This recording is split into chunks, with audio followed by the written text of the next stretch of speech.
I recently got quite obsessed with finance for many reasons. I mean, we're all students, we end up spending quite a lot of money and stuff. So I became quite strict with my spending. So I created this little book, which I call my bank book. And I would write everything down in it, everything I bought. If I won a bet for £10, I would write it down. Any beers, yeah, just anything and everything. And I would regularly go to the bank to make sure that I had a certain amount of money on me at all times. I wanted round numbers, like 20. 20 is a good number. 18.5? No. No, I just don't really like it. So I'm kind of past that now, but yeah, this was really stage when I kind of went through that. So I would go to the bank, like 5 times a day. And because I was writing down everything so well, and I kept track of my finance, I noticed that on a particular item, which I bought from Boots, I was overcharged by 50p. I was not happy about it, not at all. So, they're free and bold.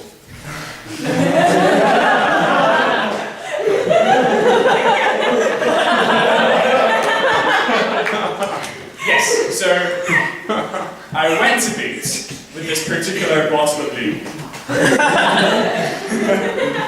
That was the reason because I ended up being overcharged with it. Because, when you're buying items like that, you don't want to say, you just want to get the money and run. That's it.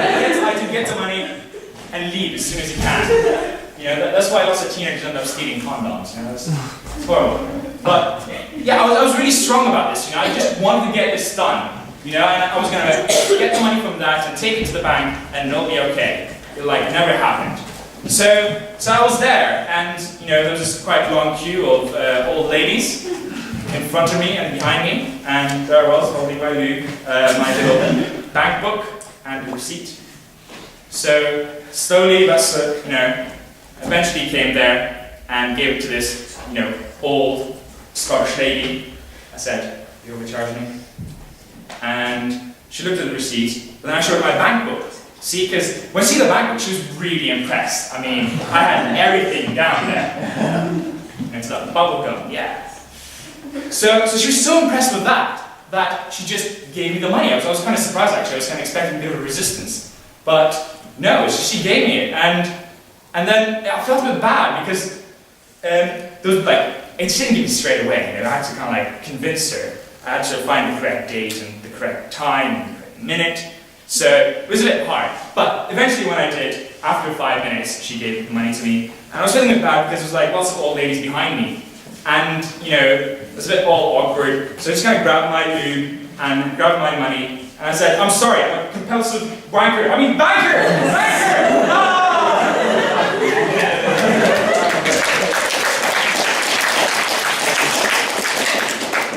So, talking about wanking,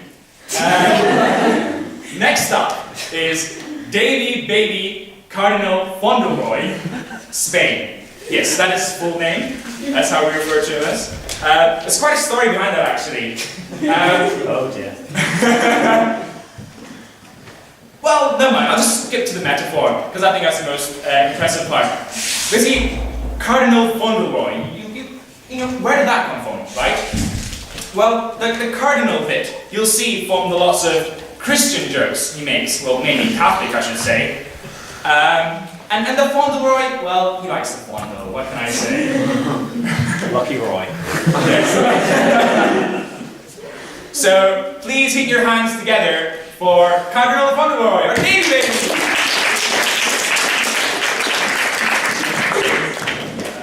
Thanks very much. I would like to first apologise for any sort of mental stress or breakdown that I might go through during this act. It's not usual, it's no cause for alarm. I might start laughing manically at my own jokes, that does happen. You'll see me sometimes sitting in a doorway like some toothless old crone, laughing madly, drinking gin out of the boot. On 4 occasions I do switch to a stiletto, as a certain je ne sais quoi the entire tableau, I think. But that's enough of a look into my mind. I'd like to first talk to you about adverts, and see the excitement fucking fill the room. Anyway, I was watching adverts last night, as you do at 4 o'clock in the morning, when even the sign language guy was going to bed. And I noticed one of them, it was fantastic, and they really sort of make people into the most petty people ever, because there's one advert, Man and woman sitting at a table across each other at a restaurant. Very obviously a date, very obviously going well. The guy's pretty much getting some, is the point of this advert. But then all of a sudden his eyes widened, and you could see, like, Medusa is sitting across the room from him. And maybe, we don't know about that bit. The most interesting visit to a wax I've ever actually seen. Would you like a Brazilian there, man? You kidding? Got 5 of the fuckers down there already. Anyway, guys, apparently, according to the commentary, which didn't seem to worry the man or the woman at this point, that their date is actually being narrated as they sit there, the guy is suffering from stomach cramps. And it's fantastic because it seemed to kill absolutely everything about the date. And finally, product placement's there, you got a happy ending out of it. But I just kept thinking, there's something inherently wrong with us, or how adverts view us. The fact that some tiny little thing can ruin a date. I mean, if I'm lucky enough to be within 10 feet of a woman without being tackled to the ground by armed security, I don't notice all the little things that have gone wrong in the world. If I'm sitting next to some gorgeous woman in a pub, I don't notice anything but the woman. And, I like to think that I can adapt and change if things aren't going my way. If I make a conversation, so what did you think of Moulin Rouge? That was a fantastic musical. I love Jim Broadbent. She looks at me and says, musicals aren't really my thing. I don't tip over the table and just fuck this shit. No, I work with it. I dedicate every single hour of every single day to changing her mind. Because I am an adaptable motherfucker. And if that doesn't work, lads, let's face it, back to square one, kill it, dump the body in the river. Find someone else, because you weren't put on this earth to take shit from anyone. But I noticed there's loads of adverts. It was really talked down to. I think the best example I've ever seen is, at one point, there was adverts for people selling watches for Valentine's Day, which was quite nice. But the advert, some genius came up with a slogan, no matter what you want to say on Valentine's Day, our watch will say it for you. Now, I don't like to take absolutely everything as a challenge, I don't think like that, but I couldn't help thinking what the result would be if I walked into a shop and said, right. I need a watch that says a very specific type of thing here. I want to be able to look at my girlfriend and hand her a watch, and without having to say a word, let her know that I've been cheating on her with her mum, who, during that breakup, pushed her down some stairs accidentally in self-defense. She's paralysed from the eyeballs down, landed on her child, your brother. He's now kind of physically incapacitated. Your father has entered a drinking stage and unfortunately yesterday did manage to take his own life after yelling at me, this is all your fault. And to be honest, I'm having a few little questions in my head about us. I'd like to know the price range for that. Hell, even better, I'd like to know if there's a watch that could do it. My hopes aren't high. I imagine it's some sort of speaking clock thing, like a big grandfather clock instead of a cuckoo. Just someone steps out and goes, it's 6 o'clock, you'll never go about that. Sorry, I'll start that again. So many of these people could be on stage. There's nothing even in this, I'm just holding this in my hand to give you something to do. But can imagine, rewinding, guy steps out the clock, it's 6 o'clock, you'll never guess what the bastard's done now. That'll be rather impressive. But it's great, the adverts really don't take what sort of amazing links that people like me can do with our minds. I was walking down Park Street and I saw a duck standing under a lamppost. Light was on and it was just looking, without any sort of expression in his face, just watching the world go by. And it was very cute. And in my mind, I'm not going to say that it reminded me of a prostitute. I will say that it did flick a certain memory that it had been several weeks since I last killed a duck by shoving it through a prostitute. She showed me her bill, I showed her mine. Right, and that's pretty much all the jokes I can make about mixing ducks and prostitutes. But speaking of prostitutes, I would like a second to talk about my housemates. Okay, that's unfair. I'm sorry, Laura, actually. I've noticed is actually sitting in the audience tonight. They're not prostitutes. I believe the term is escorts. That's not true. In no way are they prostitutes. There are no items of sexual nature lying about the hallways of my house. I have not walked in on them looking at sex items on the internet. No, they're not prostitutes. They are women.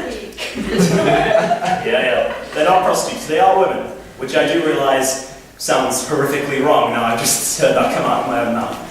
But, I will say it's interesting living with women. You do get to find out things, and I will say to all the women in the room, until I started living with them, I honestly figured that you guys were lying about that whole period thing. I figured at most it was some kind of bargaining chip that you were using when the shit really hit the fan. You could just pull out the tampons and go, you really don't want to get into this, mate. You don't know what I can do. And let's face it, I think I'd be a lot happier right now if it turns out that was what was going on. But it's so terrifying, you know, not knowing when it's going to happen, tracking the stages of the moon. Like living with a werewolf.